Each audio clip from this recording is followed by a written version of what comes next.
Hello everyone, I'm Nivedita Vinod. So here I'm presenting the topic area and distance.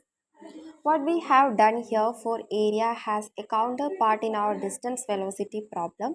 We now show that if v is a continuous velocity function of a particle traveling in a straight line and v of t greater than or equal to 0 on closed interval a and b, then the distance covered by the particle between t is equal to 0 and t is equal to b is numerically equal to the area of the region under the graph of the velocity function on closed interval a and b. Let us divide the time interval closed interval a and b into n subintervals, each of length delta t is equal to b minus a divided by n.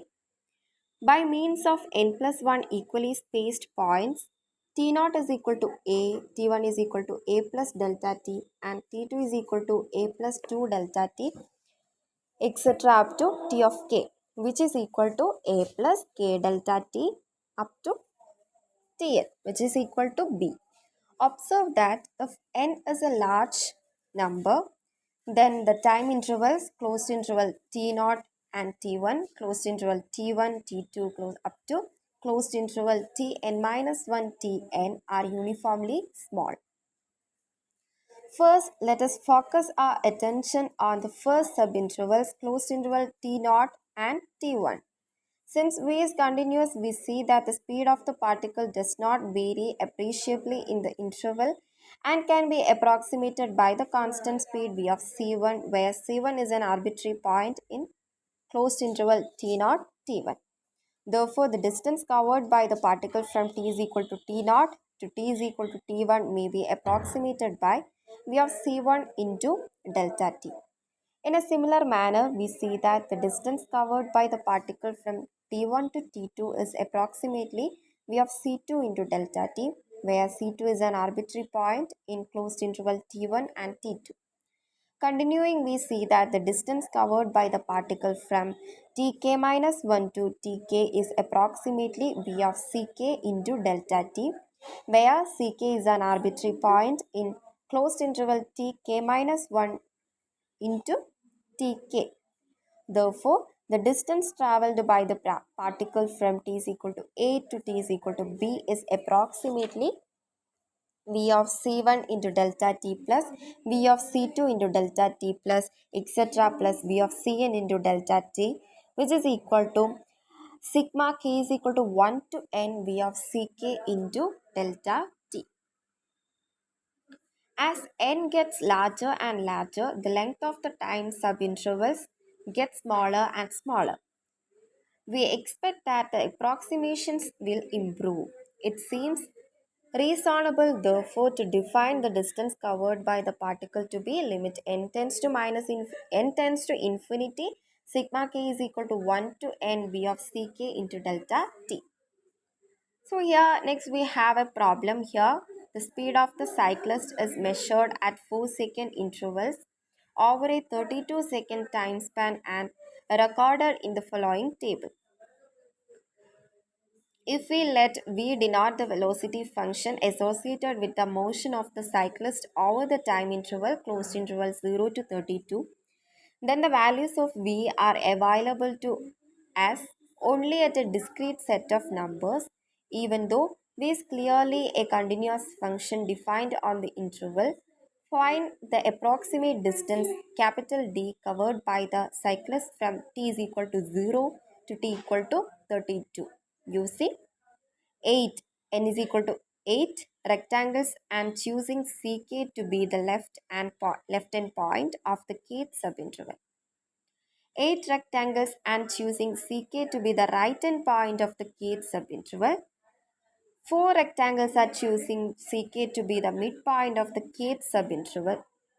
So, next we have the solution of this problem, that is, let us the partition of closed interval 0 to 32 into 8 subintervals by the equally spaced points t0 is equal to 0, t1 equal to 4, t2 equal to 8 and t3 is equal to 12 up to t8 is equal to 32.